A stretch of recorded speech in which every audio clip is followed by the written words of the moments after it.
특별히 산상수훈을 가지고 말씀을 전하고 있습니다. 산상에서 예수님은 마치 모세처럼 앉아서 모세의 말씀을 인용하고 그 깊은 뜻을 우리에게 전해주고 있습니다. 새로운 모세를 떠나서 이제 하나님이 육신을 입고 우리에게 오셔서 그 권위 있는 말씀을 우리에게 직접 주고 계십니다. 이러한 가르침에는 정말 우리의 호흡을 멈추게 하는 어떤 담대한 권능의 말씀이 있는 것을 보게 됩니다. 이 설교가 다 끝난 다음에 백성들은 정말로 놀랍니다. 이 권위가 어디서 왔는지. 지금까지 그들은 수천 년을 랍비를 통해서 이 구약의 말씀을 들어왔고 그 전통 속에서 하나님의 말씀을 들어왔는데 전혀 어떤 면에서 새로운 깊은 어떤 육신의 도리에 쓰여졌는 어떤 그런 말씀이 아니라 우리의 근본적인 근원, 마음을 터치해 오고 있는, 어떻게 보면 어려운 문제고 근본적인 그 근원의 문제를 지적하면서 주님이 말씀을 주고 있습니다. 예수님께서는 하나님의 새로운 사람들에게, 예수님의 새로운 공동체, 하나님 나라의 새로운 공동체, 즉 우리 교회 공동체에게 새로운 토라, 율법을 이 말씀을 통해서 가르쳐주고 있는 것입니다. 오늘 본문에서는 이 성적인 깨끗함에 관해서 하나님의 뜻에 대한 새로운 깊이의 뜻을 전하고 있습니다. 그런데 오늘 본문의 내용의 이 간음의 문제와 이혼의 문제는 설교자에게 마치 땅에 깔려있는 지뢰밭과 같습니다. 전통적으로 본문을 해석해 가다가 이런 본문이 나오면 다른 데로 뛰어넘든지 설교를 하지 않습니다. 아마 이런 설교를 교회에서 여러분 자주 듣지는 못할 것입니다. 제가 어떤 분한테 들었는데 십계명을 강의하다가 이 본문이 나오면 다른 주제로 돌렸다는 목사님의 얘기도 들어봤습니다. 많은 사람들이 이 본문을 보는 것도 설교하는 것도 어려워합니다. 저도 무척 어려웠습니다.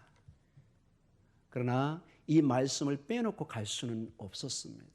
주의 말씀을 가감을 하면 목사 자신이 계시록의 경고에 걸리는 것을 제가 봅니다.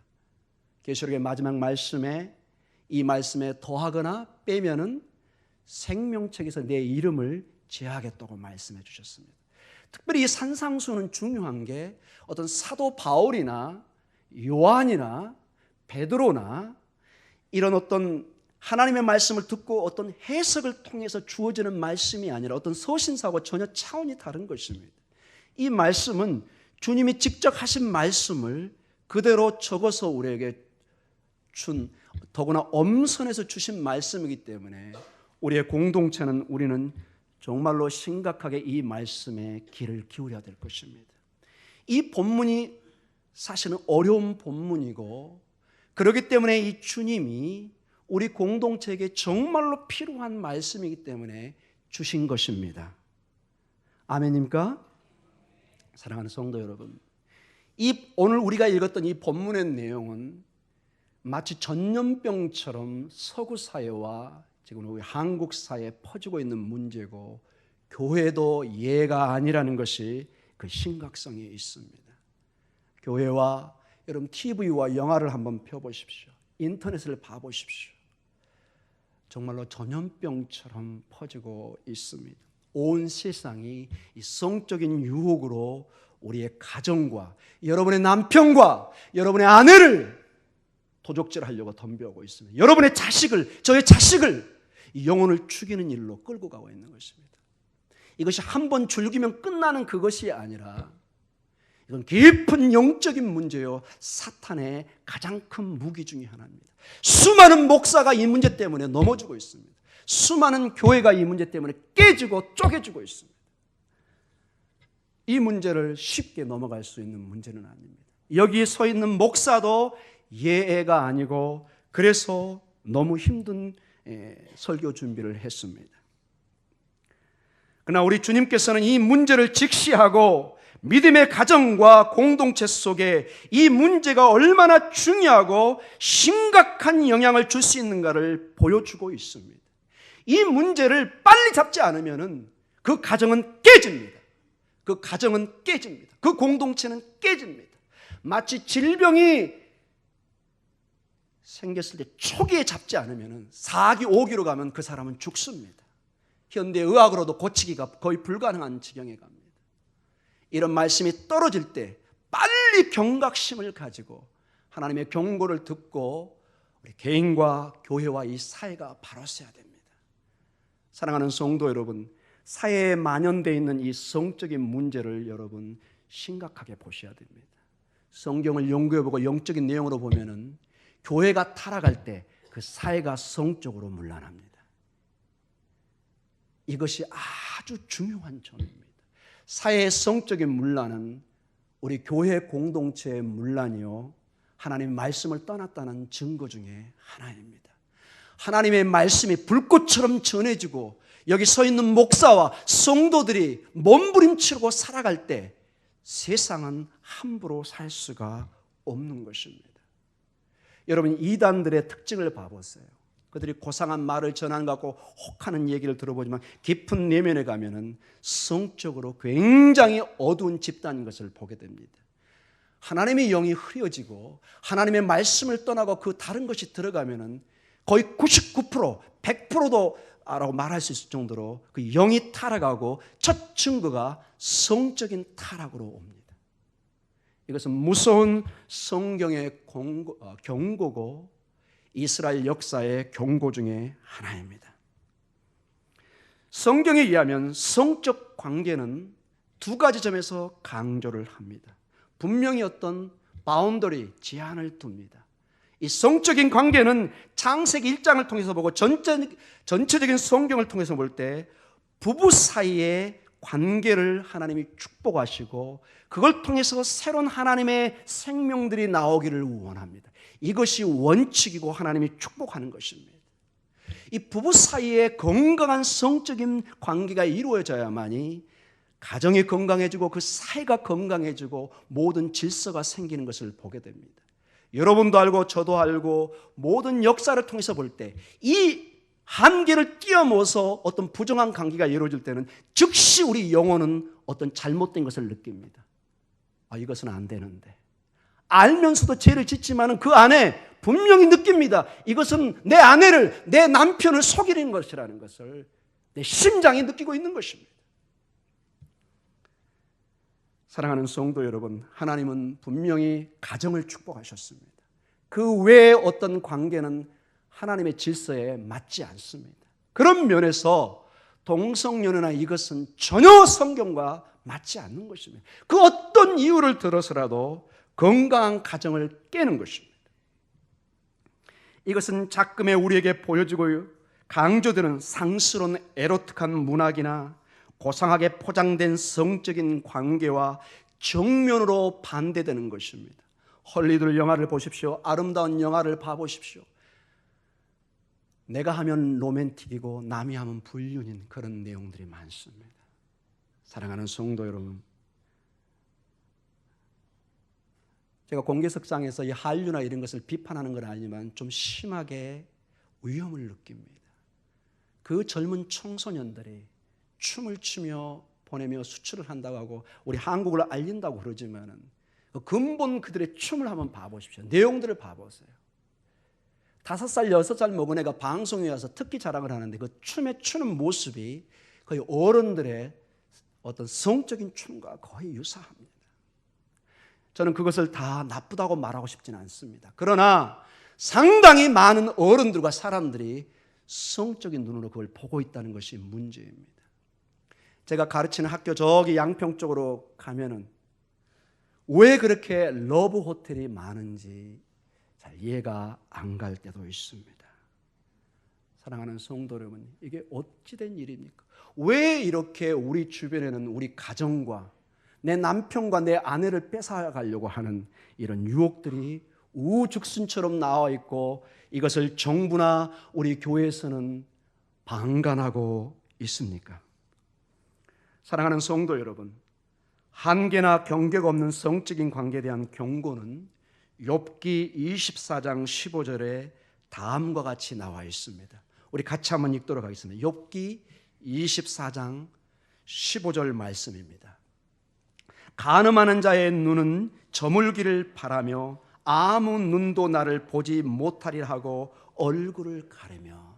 저도 이 말씀을 준비하면서 욥기에 이런 내용이 있다는 것을 알게 되었습니다. 근데 너무나 우리의 삶의 모습에 연약한 모습을 보여줍니다. 저물기를 어두워지기를 바랍니다. 남이 보지 못한다고 착각을 합니다.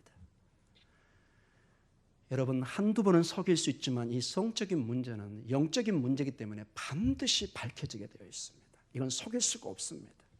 상대방의 아내가 남편이 결국은 직감적으로 그걸 느끼게 되어 있습니다. 이 언약을 깨는 문제는 영적인 문제이기 때문에 여러분 절대로 속일 수가 없는 것입니다. 잠언 30장 20절에 이런 말씀이 나옵니다. 같이 한번 읽어볼까요? 음료의 자치도 그러하니라. 그가 먹고 그의 입을 씻음같이 말하기를 내가 악을 행하지 아니하였다 하느니라. 여러분, 이 잠언서에 나와 있는 것처럼 대표적으로 잡아떼는 죄 중에 하나가 이 성적인 문제입니다.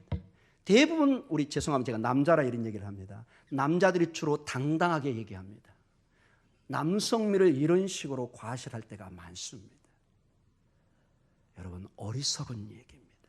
나의 남성미와 나의 남자답의 희생이 가정을 파괴시키고 이혼을 야기시키고 내 자녀들이 비참한 경우로 가고 교회 공동체가 깨질 수 있다는 것을 명심하십시오. 그리고 오늘 본문의 말씀을 가면 이게 단순히 성적인 것으로 끝나는 것이 아니라 당사자는 하나님과 멀어지면서 영원한 지옥불로도 갈 수 있다는 경고를 하고 있습니다. 이게 심각성이 있는 것입니다. 이게 간단히 그냥 적당히 즐기고 끝날 문제가 아니라 깊은 내 영혼에 심각한 피해를 주고 궁극적으로 내 구원의 문제까지도 연결될 수 있다는 것입니다. 간음은 또한 종교적 불신앙으로 연결되어서 표현되는데 그것은 이러한 관계가 깊은 상처의 흔적을 남긴다는 것입니다. 예레미야 3장 8절과 9절에 이 문제를 아주 신앙적으로 심각하게 다루고 있습니다. 우리 같이 한번 읽어보겠습니다. 시작. 내게 배역한 이스라엘이 간음을 행하였으므로 내가 그를 내쫓고 그에게 이혼서까지 주었으되 그의 반역한 자매 유다가 두려워하지 아니하고 자기도 가서 행음함을 내가 보았노라. 그가 돌과 나무와 더불어 행음함을 가볍게 여기고 행음하여 이 땅을 더럽혔거늘. 성경에는 두 가지 면에서 심각한 경고를 합니다. 하나님과 우리 사이가 결혼의 관계이기 때문에 하나님 우리의 남편이 되시고 우리가 신부가 되기 때문에 우상 숭배는 영적인 간음인 것입니다. 하나님이 다른 건 대부분 용서하는데 이 간음, 영적인 이 간음에 대해서는 정말로 엄하게 대합니다. 이 행함을 성경이 특별히 마알이라는 단어를 씁니다. 마알. 이 마알이 어떤 잘못된 내용을 다루는데 특별히 영적인 간음 행위, 우상 숭배를 쓸 때 이 마알이라는 특별한 히브리 언어를 씁니다. 이스라엘 백성들이 궁극적으로 망한 원인의 핵심이 뭐냐? 우상 숭배에 있었습니다. 남편이신 하나님을 버린 것입니다. 이것은 결혼관계에 가장 하지 말아야 될 근본적인 약속을 깬 것입니다. 하나님이 다른 것은 대부분 용서를 하는 경향이 있지만 우상 숭배에 대해서는 정말 질투하신다고 그러고 하나님께서는 정말로 진노하는 모습을 보여줍니다. 왜냐? 이것은 결국 하나님의 아내인 이스라엘 백성의 멸망으로 영원한 지옥불로 인도하기 때문에 그렇습니다. 하나님이 그걸 정확하게 알고 있었던 것입니다. 우리의 삶에도 마찬가지입니다. 남편이나 아내가 한두 번 그냥 기분 삼아 즐기는 그런 차원으로 끝나는 것이 아니라 이것은 심각한 상처를 남깁니다. 이것은 거의 회복이 불가능합니다. 여러분, 이 말씀을 저도 마찬가지고 여러분 지금 심각하게 들으셔야 됩니다. 사랑하는 성도 여러분, 간음과 반대로 신앙의 깨끗함은 예수님께서 교회를 위해 깨끗하게 함과 같다고 합니다. 에베소서 5장 25절과 27절에 이런 말씀이 있습니다. 같이 읽겠습니다. 남편들아 아내 사랑하기를 그리스도께서 교회를 사랑하시고 그 교회를 위하여 자신을 주심같이 하라. 이는 곧 물로 씻어 말씀으로 깨끗하게 하사 거룩하게 하시고 자기 앞에 영광스러운 교회로 세우사 티나 주름 잡힌 것이나 이런 것들이 없이 거룩하고 흠이 없게 하려 하심이라. 아멘. 여러분, 우리는 연약합니다. 연약하고 또 넘어집니다. 그러나 신부는 변명만 하고 있을 수는 없습니다. 남편에 대한 기본적인 도리와 책임이 있는 것입니다. 우리가 믿는 하나님 예수 그리스도는 신구약을 통해서 명확히 선포하는 한 가지가 있습니다. 내가 거룩하니 너희도 거룩하라고 얘기합니다. 구약 성경에서 이 거룩이라는 단어 하나님께 대개 3번씩 사용합니다. 거룩하다, 거룩하다, 거룩하다.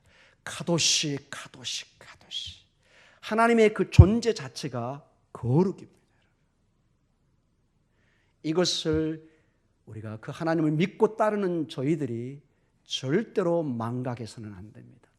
성적인 문제와 연관되면서 하나님의 제자가 되겠다, 예수 그리스도의 제자가 되겠다, 거의 불가능합니다. 여러분. 영적으로 맞지가 않습니다. 마치 공산주의와 우리 기독교가 맞지 않는 것과 동일한 것입니다. 어떤 이유를 들어서라도 이 성적인 불순종과 불결함과 우리의 신앙은 같이 갈 수가 없습니다. 이건 명확한 성경의 진리입니다. 사랑하는 성도 여러분, 오늘 본문을 통해서 좀 더 깊이 이 문제를 보도록 하겠습니다. 27절에 우리 같이 보도록 하겠습니다. 우리가 읽었던 말씀입니다. 5장 27절입니다. 같이 읽겠습니다. 또 간음하지 말라 하였다는 것을 너희가 들었으나. 오늘 우리가 본 본문은 출애굽기 20장 14절과 신명기 5장 18절 말씀을 인용한 것입니다. 출애굽기 20장 14절에 간음하지 말라, 십계명 안에 들어있는 이웃에 관계된 말씀 중에 이 말씀이 들어있고, 이제 1세대가 죽고 2세대가 시작되는 이 신명기의 5장 18절에 동일한 말씀이 반복되고 있습니다. 간음하지 말지니라. 이 문제가 이스라엘 공동체에 아주 심각한 문제였던 것을 정확히 증명해 주고 있습니다. 그렇지 않으면 이 신명기에 이 말씀이 들어갈 이유가 없습니다. 그리고 출애굽기 이 모세오경에 이 말씀이 들어갈 이유가 없는 것입니다. 우리 사회와 공동체의 근간 뼈대에 이 영적인 이 문제 속에 우리 육적인 성적인 문제가 가장 핵심에 자리 잡고 있다는 것입니다. 자, 출애굽기와 신명기에는 우리가 육신으로 하는 그냥 육체적인 성적인 문제를 경고를 했습니다. 그런데 우리 주님은 훨씬 우리에게 어떤 면에서는 어려운 문제를 도전하고 있습니다. 우리 5장 28절을 같이 읽도록 하겠습니다. 5장 28절입니다. 시작. 나는 너희에게 이르노니 음욕을 품고 여자를 보는 자마다 마음에 이미 간음하였느니라. 자, 모세공은 이렇게 얘기했는데 나는 이제 하나님께서 다시 이 간음의 진정한 의미와 그 근원을 오늘 짚고 넘어가고 있어요. 이게 중요한 것입니다. 나는 너에게 이르노니 음욕을 품고 여자를 보는 자마다 마음에 이미 간음하였다는 것입니다. 특별히 여러분, 참고적으로 이 본문들은 주로 남성들에게 경고를 주고 있습니다. 이 얘기는 여성들이 예가 아니라는 것이 아닙니다, 여러분. 동일한 문제를 여성들에게도 적용합니다. 그러나 예수님 당시에는 이 대부분의 문제가 남성들에게 있었습니다. 이 말은 간음에 대한 재정의를 하며 그 깊은 의미를 표현해주고 있습니다. 살인을 분노와 연결했습니다. 저번 주에는. 오늘 간음을 음욕과 연결합니다. 이 음욕은 탐심과 동일한 단어입니다. 사랑하는 성도 여러분, 예수님께서는 제자들이 간음을 일으키는 근원적인 요소를 변화시키라고 요구하고 있는 것입니다. 예수님은 더 이상 고대 세계의 족장들과 남성 우월주의적인 관점에서 접근하는 간음에 대한 태도를 취하지 않으십니다. 즉 남편은 간음에 대해서 관대하고 아내에 대해서는 냉혹하게 대했던 것이 고대 세계의 모습이었습니다. 우리 조선 사회도 마찬가지입니다. 남편은 첩을 두고 많은 일들을 해도 사회에서 용인을 했습니다. 아내는 안 됐습니다. 구약 세계도 마찬가지입니다. 모든 중심이 남성 중심이었고 아내에 대해서는 굉장히 강한 잣대를 댔습니다. 오늘 여기에 정면으로 주님이 도전을 하고 있는 것입니다. 사랑하는 성도 여러분, 예수님 당시에 간음은 자기 아내 외에 성적 관계를 맺는 것이며 특별히 남의 아내를 탐내고 관계를 맺는 것을 특별히 얘기했습니다. 사랑하는 성도 여러분, 여러분도 알고 저도 알고 여기 대부분이 결혼하신 분들인데 결혼 안 하신 분도 계시고 내가 결혼하고 서약을 했다는 것은 이제 나는 자유로운 영혼이 아니라는 뜻입니다. 아멘. 우리 남성들 좀 고백해 주십시오. 아멘. 여러분 이제는 자유연애는 끝났습니다. 이것을 하면 여러분 3살 4살 수준으로 넘어가는 것입니다. 이제 여러분이 자유로운 영혼처럼 여기저기 돌아다니면 여러분의 가정과 자녀들이 피눈물을 흘려야 됩니다. 사랑하는 성도 여러분, 이 공동체가 완전히 깨져버립니다. 이건 여성들에게도 마찬가지입니다. 여러분이 결혼한 순간 이제 모든 남성은 다 떠난 것입니다. 여러분 남편이 여러분의 사랑의 대상입니다. 아멘. 여러분 명심하십시오. 앞으로 곧 이제 짧게 이혼의 문제가 나오겠지만은 이것을 우리가 명심할 때 확실한 경계선이 주어지는 것이. 이게 자신이 없는 분들은 결혼 안 하는 게 좋습니다. 성숙한 사람이 어른이 됐다는 것이 뭐냐? 가장 먼저 근본적인 나의 계약관계, 아내와 아내, 아내와 남편에게 최소한의 기본적인 충성심을 보여주는 것입니다. 마치 우리가 예수님에게, 하나님에게 최소한의 예의와 예배를 통해서 그분을 고백하는 것과 동일한 것입니다. 그래서 여러분 세상 사람들도 결혼식 할 때 선서하죠. 제가 좀 잃어버렸네요. 이 머리카락이 팥뿌리가 되도록. 죄송합니다. 저도 잘 네네네. 여러분 늙고 병들었다고 버리면 안 됩니다. 최근에 제가 한국에 5년 전에 와보니까 남성들이 긴장한다는 얘기 있습니다. 언제? 이사할 때. 그래서 강아지만 붙들고 있답니다. 강아지는 절대로 찾아가니까. 여러분 이런 우스갯소리가 왜 나옵니까? 오늘 제가 너무 좀 긴장된 설교라 지금 약간 농담을 섞고 있습니다. 워낙 어려운 주제인데 아마 자주 반복되는 설교는 아닐 것입니다. 사랑하는 성도 여러분, 그래서 충실도는 오직 자기 아내와 남편에게만 관계를 맺을 때 강조되는 표현입니다. 오늘 본문에서 예수님은 간음을 반대하고 간음에 대한 모세의 법을 지지합니다. 그러나 예수님은 모세의 법은 충분하지 않다고 얘기합니다. 왜냐하면 예수님은 성적인 관계와 깨끗함은 마음에서 시작되기 때문이라고 얘기합니다. 문제는 사실은 이 마음에서 시작된다고 얘기합니다. 28절에 나는 너희에게 이르노니 음욕을 품고 즉 마음에 품고 여자를 보는 자마다 마음에 이미 간음했다고 얘기합니다. 예수님께서는 간음을 훨씬 깊은 수준으로 정의하며 그것은 결국 바라는 마음 즉 탐욕, 음욕에서 시작된다고 합니다. 그래서 어떤 사람은 이렇게 얘기합니다. 이 음욕을 우리 마음의 용광로를 지피는 것이다. 이렇게 얘기합니다. 저는 정확하게 표현했다고 봅니다. 여러분 이 음란에 빠진 사람들을 봐보세요. 굉장히 불안합니다. 뭐가 막 뜨겁습니다. 이걸 자기의 젊음이고 정력이라고 얘기하는데 굉장히 위험한 사람입니다. 용광로가 타서 언제 꺼지고 누구에게 불을 붙일지 모릅니다. 여러분 그런 사람은 피하십시오. 같이 타 죽을 수 있습니다. 사랑하는 성도 여러분, 이것은 우리가 어떤 사람을 보는 것 자체를 죄악시하는 것은 아닙니다. 그리고 누군가를 오랫동안 쳐다본다는 것이 잘못됐다는 것도 아닙니다. 반대로 이렇게 곁눈질로 누구를 본다는 것이 그게 잘못됐다는 것이 아닙니다. 오늘 예수님의 요점은 그게 아닙니다. 얼마 동안 상대방을 보는가, 그게 문제가 아니라 문제는 상대방을 보는 그 남자의 여자의 마음의 동기에 있다는 것입니다. 탐욕, 음욕에 있는 것입니다. 이것은 어떤 고의성과 의도적인 성적인 욕망을 가지고 그 남자를, 그 여자를 바라보면서 상상을 하며 행동으로 옮기는 것을 얘기합니다. 이것은 결국 사랑하는 형제자매에게 죄를 낳는 결과를 낳습니다. 이 문제를 아주 독특하게 야고보서 1장 15절에 아주 정확하게 이 문제를 짚고 넘어가고 있습니다. 우리 야고보서 1장 15절을 같이 읽도록 하겠습니다. 욕심이 잉태한 즉 죄를 낳고 죄가 장성한 즉 사망을 낳느니라.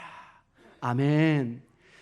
제가 이건 정확한지는 모르는데 제가 의사 선생님한테 들은 겁니다. 의사 선생님, 그분이 정확한 의사라면 맞을 거라고 저는 봅니다. 우리가 지금 암이나 병이 걸렸을 때 대개는 우리가 당장 아픈 걸로 생각하는데 그 의사에 의하면 보통 6년 내지 7년 전에 그것이 시작된답니다. 우리가 암에 걸렸다고 그러면 보통 그 병이 몇 년 전부터 그 시작되어서 지금 제가 아파서 나타난다는 것입니다. 우리의 죄도 이게 어느 날 갑자기 확 가서 죄를 짓는 것이 아니라 계속 이것이 내 안에 싹트고 싹트는 것입니다. 욕심이, 탐심이, 음욕이 잉태한 즉 죄를 낳고 죄가 장성한 즉 결국 사망을 낳습니다. 이게 아름다운 경우로 로맨틱으로 끝난 것이 아니라 이게 불륜이요, 사망이요, 가정과 교회와 결국 나의 영혼을 죽이는 것으로 인도한다는 것입니다. 사랑하는 성도 여러분, 예수님의 새로운 윤리 기준의 놀라운 점은 음욕을 간음과 동일선상에 두고 있다는 것입니다. 대개 세상의 법은 우리 마음에 가진 것에 대해서는 정죄할 수가 없습니다. 왜? 행동을 취하지 않았기 때문에. 그러나 우리 주님은 정확하게 이 위험성을 알고 있는 것입니다. 계속해서 그런 마음으로 훈련이 되고 쌓이고 쌓으면 언젠가 기회가 주어지면 이 행동을 취할 수밖에 없다고 얘기하는 것입니다. 예수님께서는 강조하는 것은 음욕을 품고 상대방의 배우자를 계속해서 바라보는 것이 이것에 가지는 힘과 잠재적인 위험성을 경고하고 있는 것입니다. 이게 커지고 커지면 어마어마한 힘으로 발전해서 나와 상대방의 가정과 모두를 파괴시킬 수 있는 잠재적인 힘을 가지고 있다고 경고하고 있는 것입니다. 아예 처음부터 시작을 하시면 안 됩니다. 특별히 우리 교회 공동체는 사랑의 공동체입니다. 우리 교회는 저는 아니라고 보지만 많은 교회에 많은 우리가 남녀가 섞여 있기 때문에 저는 이것은 분당 우리 교회의 이찬수 목사님 설교에서 따온 것입니다. 그 아름다운 그 교회, 우리 지금 한국에서 가장 부흥하는 교회라고 하는 그 교회에 이찬수 목사님이 공개적으로 경고를 했습니다. 성가되고 모든 모임이고 남녀 관계는 조심하라고. 그리고 굉장히 이찬수 목사님이 염려하는 가운데 우리 교회는 그런 일이 일어나지 않기를 원하지만 나는 자신이 없습니다. 이렇게 설교를 했습니다. 사랑하는 성도 여러분, 우리의 사랑은 제한을 둘 때, 한계를 둘 때 아름답습니다. 이 한계를 넘어가면 정말 더러워집니다. 그리고 감당을 여러분 할 수가 없습니다. 우리가 감당할 수 없는 이것을 여러분 그 선을 넘어가면 우리는 죽습니다. 사랑하는 성도 여러분, 그래서 새로운 변화를 요구하십니다. 앞서 분노를 해결하는 방법은 마태복음 5장 23절과 24절에 이렇게 얘기합니다. 우리 같이 한번 읽어볼까요? 그러므로 예물을 제단에 드리려다가 거기서 내 형제에게 원망될 만한 일이 있는 것이 생각나거든 예물을 제단 앞에 두고 먼저 가서 형제와 화목하고 그 후에 와서 예물을 드리라. 제단에 와서 예물 드리는 것이 너무 중요하고 예배의 큰 요소지만은 뭔가 불편한 관계가 있으면 먼저 가서 화해하고 오라는 것입니다. 이게 순서라고 우리에게 얘기합니다. 그런데 오늘 음욕을 해결하는 방법은 굉장히 급진적입니다. 깜짝 놀랄 정도입니다. 우리 같이 한번 읽어보도록 하겠습니다. 마태복음 5장 29절과 30절에 해결 방법을 주십니다. 우리 같이 읽겠습니다. 시작. 만일 네 오른 눈이 너로 실족하게 하거든 빼어내 버리라. 내 백체 중 하나가 없어지고 온몸이 지옥에 던져지지 않는 것이 유익하며, 또한 만일 네 오른손이 너로 실족하게 하거든 찍어내 버리라. 내 백체 중 하나가 없어지고 온몸이 지옥에 던져지지 않는 것이 유익하니라. 아멘. 여러분 아멘입니까? 여러분 얼마나 이것이 심각한 문제이거든 눈을 빼버리라고 그럽니다. 손을 자르라고 그럽니다. 그러나 여러분 이걸 문자적으로 받아들이면 곤란합니다. 여러분 이걸 문자적으로 받아들이면 우리 교회는 아니겠지만 많은 교회에 장애자가 생기기 시작할 것입니다. 곤란합니다. 여러분 이것을 문자적으로 적용하면 안 되고, 이게 얼마나 이게 심각한 문제면 극단적인 조치를 취하라고 주님이 경고하고 있는 것입니다. 눈을 뺄 정도로, 손을 잘라버릴 정도로 심각한 문제라는 것입니다. 이런 오른 눈과 오른쪽 관계를 법률적이고 언약적인 면으로 표현한 것이 성경 여기저기에 사실 있습니다. 사무엘상 11장 2절에 이런 말씀이 나옵니다. 우리 같이 한번 읽어볼까요? 암몬 사람 나하스가 그들에게 이르되 내가 너희 오른 눈을 다 빼야 너희와 언약하리라. 내가 온 이스라엘을 이같이 모욕하리라. 언약 관계의 중요한 것에 오른 눈을 빼야 한다는 내용도 나옵니다. 스가랴서 11장 17절에 이런 내용이 나옵니다. 화 있을진저, 같이 한번 읽어볼까요? 시작. 화 있을진저 양떼를 버린 못된 목자여, 칼이 그의 팔과 오른쪽 눈에 내리리니 그의 팔이 아주 마르고 그의 오른쪽 눈이 아주 멀어버릴 것이라. 하나님의 심판 중에 그의 팔과 오른쪽 눈을 심판하는 내용이 나옵니다. 이것은 하나의 과장된 강조법입니다.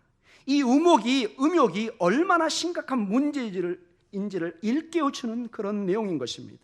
사실 보면 이 눈은 우리 욕망과 탐욕의 시작입니다. 우리가 볼 때 거기서 이제 시작됩니다. 그래서 눈이 첫 이 심판의 대상입니다. 그리고 내가 보고 음욕이 생긴 다음에 행동을 취하는 것이 손으로 취하게 됩니다. 그래서 이 손의 도구로 사용하고 있는 것입니다. 그러나 실제적으로 눈을 빼고 손을 떼어내라는 말은 아닙니다. 다른 사람의 몸을 확대하고 음욕의 대상으로 여기는 것은 마치 육신의 몸을 절단하고 빼는 것처럼 우리 영혼을 절단하고 빼는 행위라는 것입니다. 내가 남의 여자를, 남의 남자를 취하면은 그 가정의 영혼을 절단하고 빼는 것입니다. 얼마나 여러분 무서운 일입니까, 여러분? 나는 잠깐 내 로맨틱한 마음이라고 하겠습니다. 한번 좋은 뜻으로 한번 적당히 즐기고 많은 사이로 하겠지만은 내 가정과 상대방의 가정은 눈이 빠지고 손이 잘리는 고통을 당한다는 것입니다.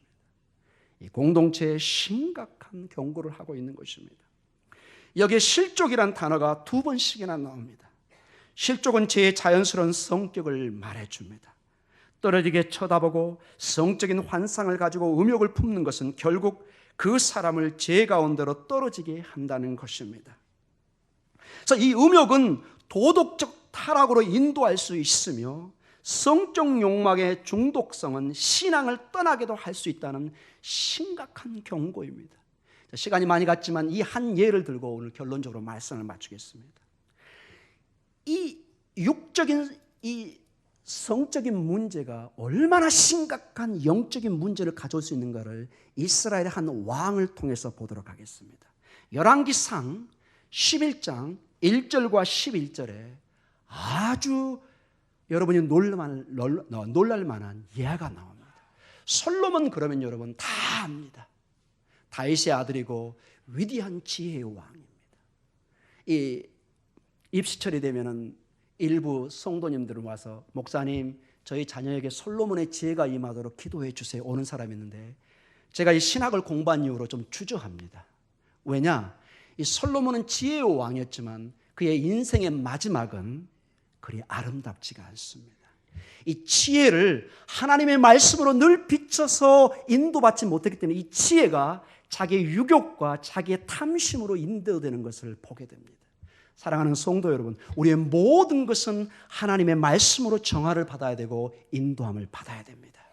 우리의 지혜까지도, 심지어 그것이 하나님께서 받은 은사라 할지라도 하나님의 말씀만이 영원히 서 있는 것입니다.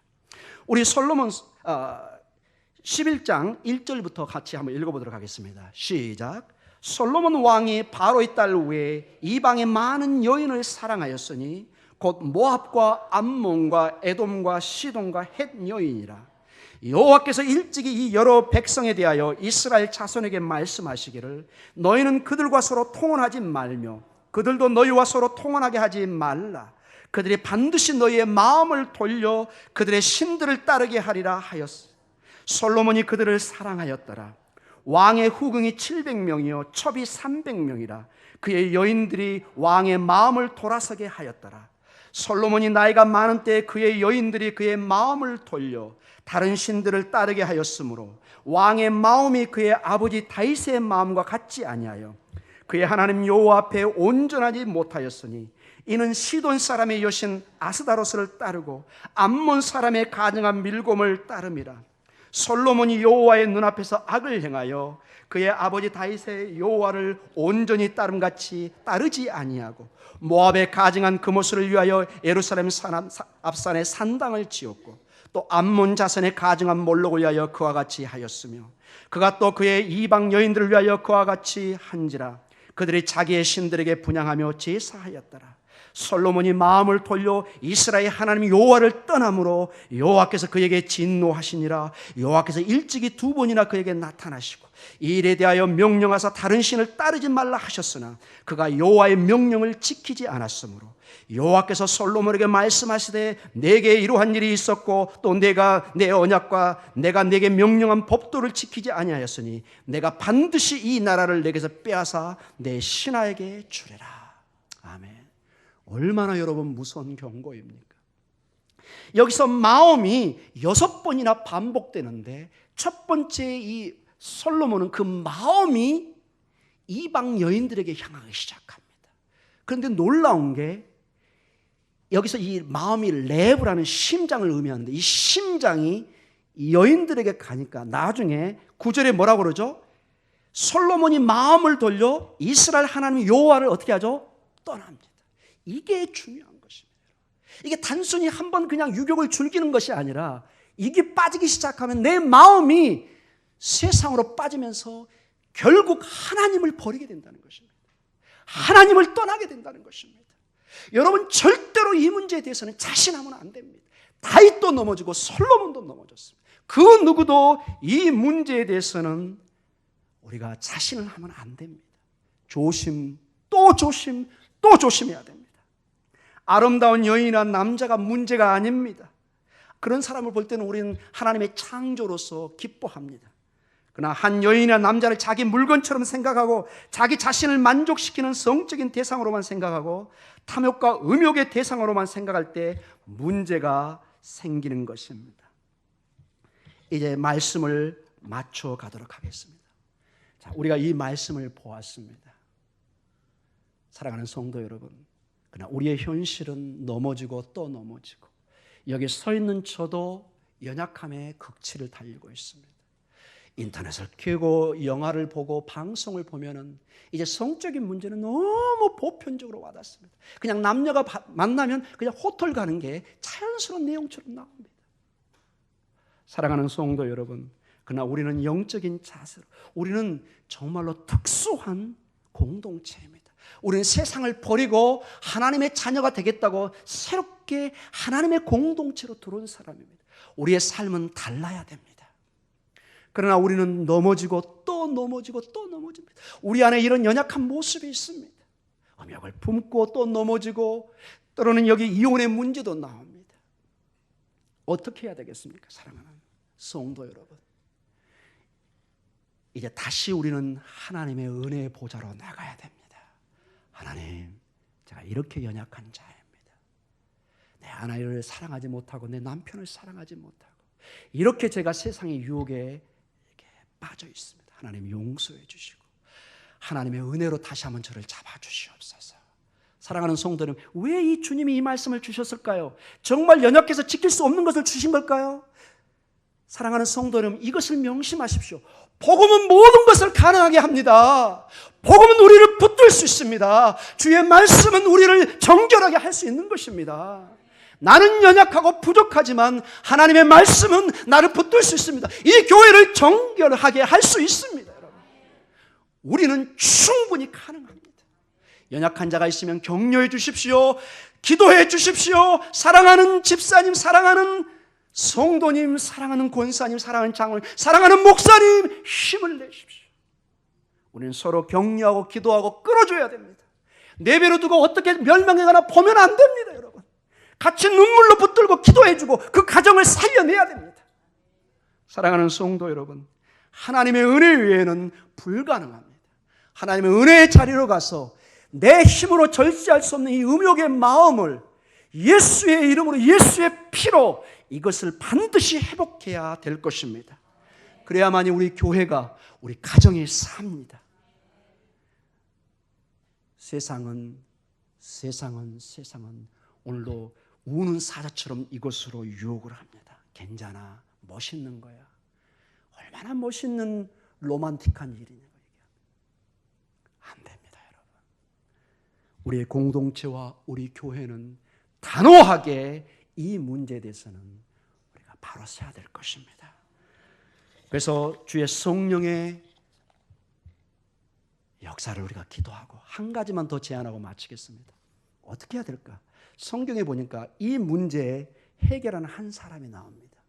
저도 힘들긴 하지만은 본받아 보려고 애쓰고 있습니다. 바로 요셉입니다. 여러분, 방법은 그 자리에서 도망가는 길밖에 없습니다. 여러분, 자신하지 마십시오. 흙탕물 옆에 있으면서 나는 깨끗한 옷으로 계속 있을 거야. 안 됩니다, 여러분. 흙탕물이 튄다니까요, 여러분. 도망가십시오. 36개 주랭랑을 치십시오. 아멘. 그거 외에는 이것에서 벗어날 길이 없습니다, 여러분. 우리 기도하겠습니다.